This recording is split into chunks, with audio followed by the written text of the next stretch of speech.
నిన్న మొన్న ఒక విషయం ఇటు బీఆర్ఎస్ పార్టీ కాంగ్రెస్ పార్టీ ఒక విషయం మీద మాట్లాడుకుంటున్నాయి. ఆ విషయంలో వాస్తవాలు ఏందో ప్రజలకు చెప్పాలి, తెలుసుకోవాల్సినటువంటి అవసరం కూడా ప్రజలకు ఉంది. రెండో విషయం ఇటు పెడితే హైకోర్టులో పిటిషన్ పడ్డది, అసలు ఎన్నికలు అవుతాయా, ఈ రిజర్వేషన్లు ఉంటాయా, మళ్ళా మారుతాయా అనే సందిగ్ధం ఒకవైపు నడుస్తూ ఉంది. రాష్ట్ర ప్రభుత్వం ఎన్నికల నిర్వహణ కోసం బడ్జెట్లు రిలీజ్ చేస్తూ ఉంది.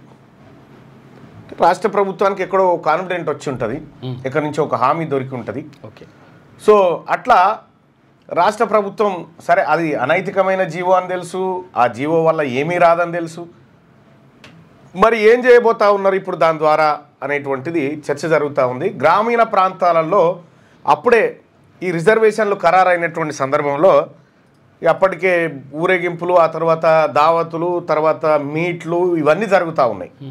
అభ్యర్థి ఎవరు, వాళ్ళెవరు, వీళ్ళెవరు అని చెప్పి జరుగుతూ ఉన్నాయి.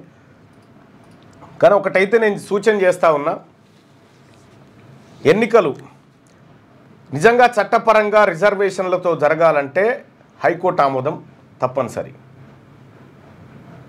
హైకోర్టు మళ్ళీ దీన్ని వాయిదా వేసిందంటే ఎన్నికలు జరుగుతాయి. మరి కాబట్టి తొందరపడి చేతులున్నదంతా ఖర్చు పెట్టుకొని ఆగమయ్యారు. ఎందుకంటే గతంలో సర్పంచుల పరిస్థితి చూసినాం, ఆత్మహత్యలు చేసుకొని చచ్చిపోయిన పరిస్థితులు చూసినాం. ఇక ఎంపీటీసీ అయితే ఉత్సవ విగ్రహమే, పెద్ద ఏముండదు అందులో. నామకే వాస్తే ఎప్పుడన్నా జనరల్ బాడీ మీటింగ్ అయితే పోవుడు వచ్చుడు, అంతకంటే ఎక్కువేం లేదు.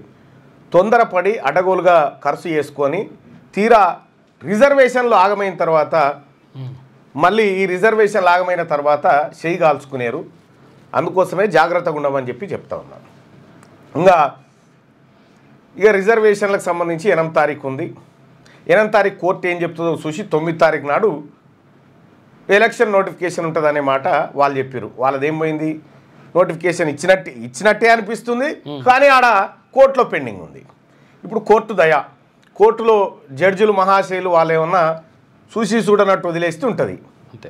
లేకపోతే మాత్రం ఒకవేళ ఈడ వదిలేసిరనుకో ఈ బీహార్లో ఇతర చోట్ల కూడా ఇంపాక్ట్ పడుతుంది. అంత ఈజీగా ఈ హార్డిల్ నుంచి బయటపడే పరిస్థితి అయితే కనిపిస్తలేదు. ఒకవేళ బయటపడినా నోటిఫికేషన్ వచ్చింది కాబట్టి, నోటిఫికేషన్ ఆపిన దాఖలాలు చాలా తక్కువ ఉన్నాయి కాబట్టి మీరు కొనసాగించవచ్చు అని చెప్పినా చెప్పొచ్చు.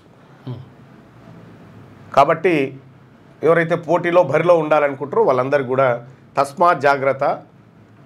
ఎన్నికల కంటే ముందే మీ జేబులు లూటీ చేసే కార్యక్రమం ఇప్పుడు నడుస్తూ ఉంది, జాగ్రత్తగా ఉండండి.